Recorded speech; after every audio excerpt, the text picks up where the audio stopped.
evening. Karina Carvalho with ABC News. Businessman Clive Palmer has gone to the High Court in a bid to avoid giving further evidence about the collapse of Queensland Nickel. But he couldn't avoid another grilling today as liquidators continue their probe into his role in the lead-up to the company's demise.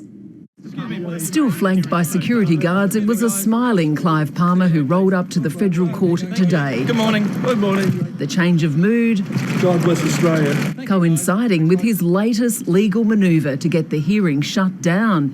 As he was being cross-examined in one court, his lawyers were asking the High Court to hear an injunction against Mr Palmer being forced to give evidence in the future. Back in the witness box for a third day, Clive Palmer continued to duck and weave around questions regarding the role of Terry Smith via email, telling the court, "My name is not Terry Smith." He did tell the court the name was an alias he used for an incognito dinner with his wife. Quizzed over what he knew about Queensland Nickel's cash flow problems, he was vague, repeatedly saying, "I can't say, I don't know, I can't recall." "Did you know about insolvent trading?" Barrister Tom Sullivan asked. "I have read about it in books."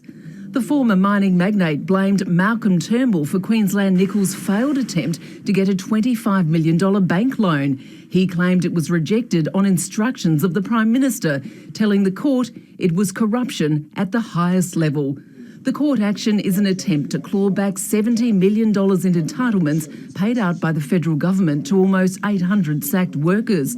No money for them so far, but the court heard Mr Palmer's nephew and former QNI managing director is still being paid while on holidays overseas.